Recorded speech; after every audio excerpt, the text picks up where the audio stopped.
How do you design a campaign? I'm going to cover that topic in this video.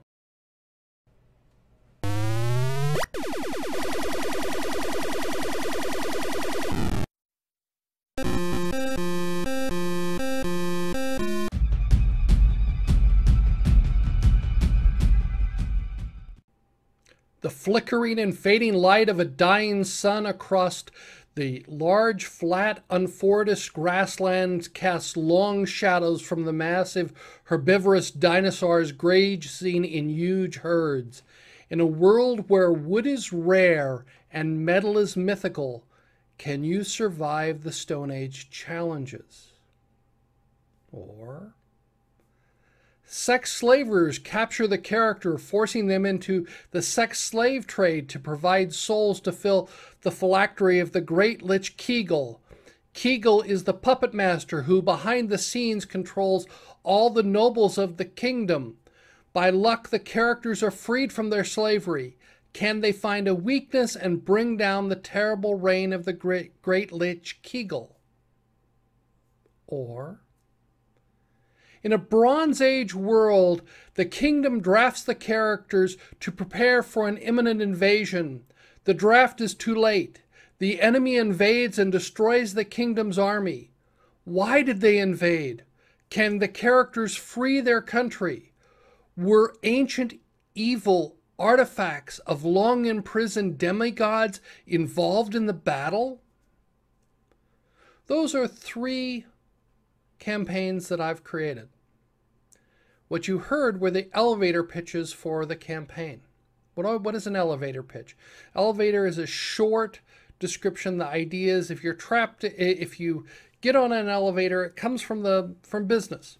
If you get on the elevator with, say, a venture capitalist and you want to pitch your startup company, you only have 20 to 30 seconds to pitch your idea to get to the venture capitalist.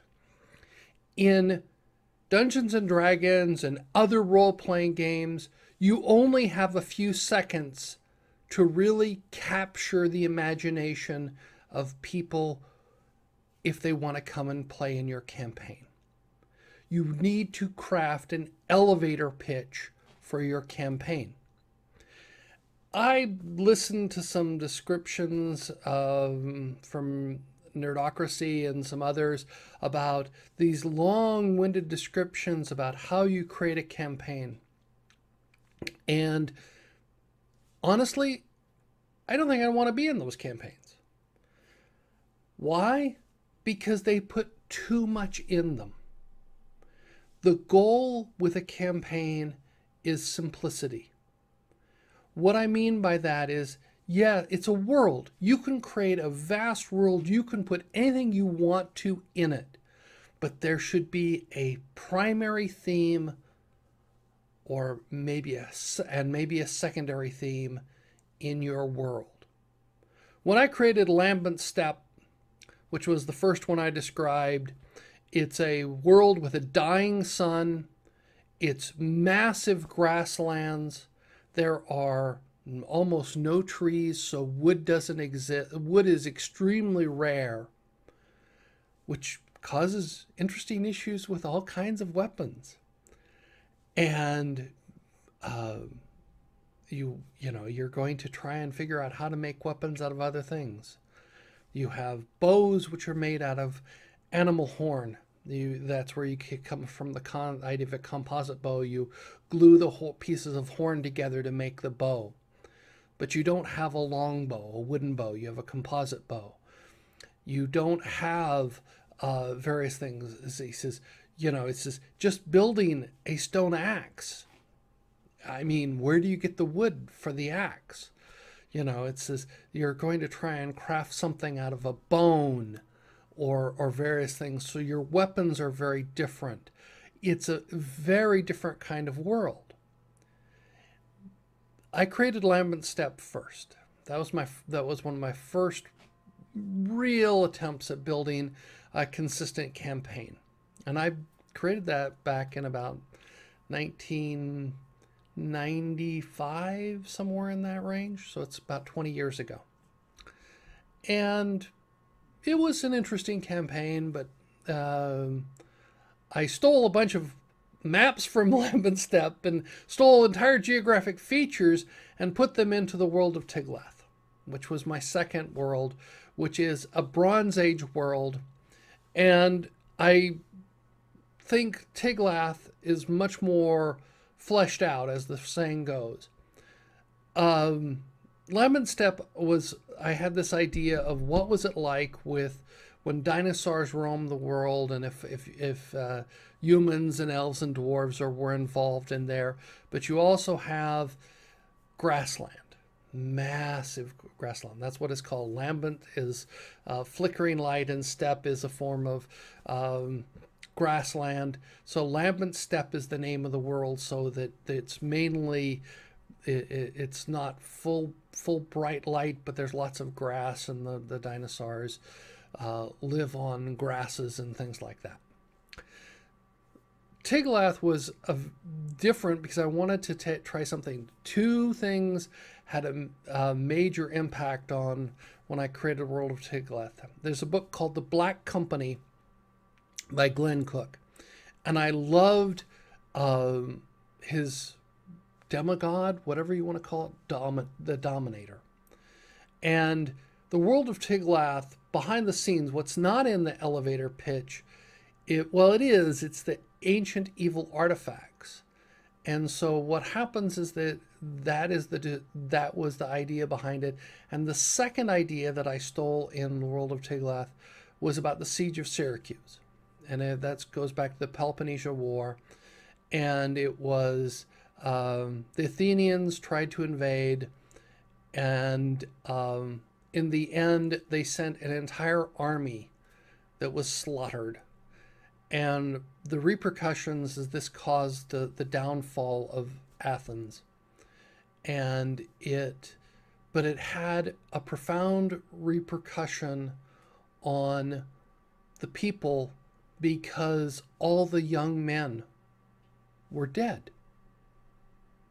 Or what happened was everyone that they sent, they drafted everyone they could, and they sent them down on the Sicilian expedition down into Syracuse, and they were captured and sold into slavery, and they died as slaves, but they didn't come back. So it drained all the young men from the country, and that was one of the ideas that I wanted behind the world of Tiglath, is that you're the exception. You were the ones, for various reasons, that didn't die, and you stand out everywhere you go by your age. You have no contemporaries. All your contemporaries are dead, or the only contemporaries are those who invaded. Gives a very different feel to the world. The world of Amoras, that one, I was exchanging some discussions, and somebody wanted a little bit more mature themed adventure, so that's why I was seeing something about sex slave trade.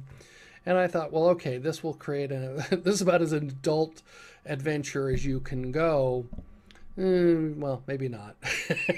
There are people who, anyway, but that one there was the idea. But when I say a campaign, what you need to do, or what I have done, and this is the way I have done this, pick an idea or two, or maybe three, and that's the core of your world. That's the core of your campaign. In Lambent Steppe, I wanted dinosaurs and grasslands. In Tiglath, I wanted Bronze Age and standing out because of your age. And in Amoras, that one was, I wanted the idea of you're trying to defeat someone who is behind the scenes in the controlling the sex slave trade and controlling the world. So those are the ideas that were behind that. So pick a major theme for the campaign, and then flesh it out as you go through. But the goal is just to create the idea. Now, what do you have to do? You have to figure out, like when I created Lambent Steppe, I wanted that as Stone Age. That's a Stone Age world. What that means. World of Tiglath is a Bronze Age, which has some interesting impacts on how the entire world works. You don't have saddles, you don't have writing that we're used to, that you don't have paper, you can write on clay and wax. And the same, and then with Amoris is more your traditional Dungeons and Dragons fantasy world that just has evil things going on. But you have to figure out what age you're going to put your campaign in. Do you want to do something in the future? Do a post-apocalyptic. Or you could even do science fiction, whatever. Pick what age. That's one of the themes of your campaign. What age you're going to do.